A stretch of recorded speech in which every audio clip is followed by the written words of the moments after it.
आज दिनटी आम समस्त भारी कष्टर दिन। आम बाड़ी थी दुईटी आंब गछ आज कटा कहीं ता मूलटी नष्ट हो गला, ता डाल गुड़िक पोकरा हो गला।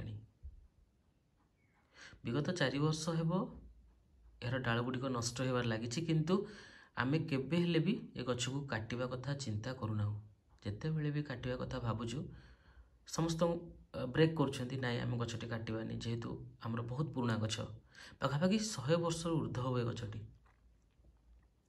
गछ सहित बहुत आटाचमेंट आम समस्त एमती रही जाइए काटिबा कथा आसले केमिति ना केमिति किए गोटे मना करुछि, आम काटि पार नथिलु।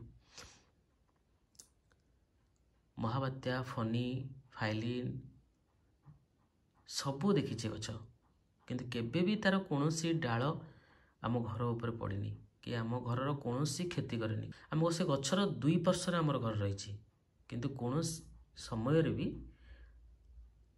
से आम घर किसी क्षति करेनी। एत छोट छोट आम होइतिलु, यार कोल आम डाली माकुड़ी खेल छोट बेले खेलती आम खेलीचु। एत झांपुला गछ थिला जे जस्ट गोटे छोट बाड़ीटे बढ़ई दिले आम आंब तोली पार्थलु। आंब आमर के बजार किणा जाएनी, ए गछ एत आंब आमको दिए। आम निजे खाई बंधु बांधव घर को दे था। एवं जो मैंने शुणी से भी कहते यार से 2टा गछ काटिदेल, भारी कष्ट समस्त लगुच, समस्त कष्ट लगुच, पाटे शब्द नहीं किसी कहवाक, जमी आम परिवार गोटे सदस्य घर।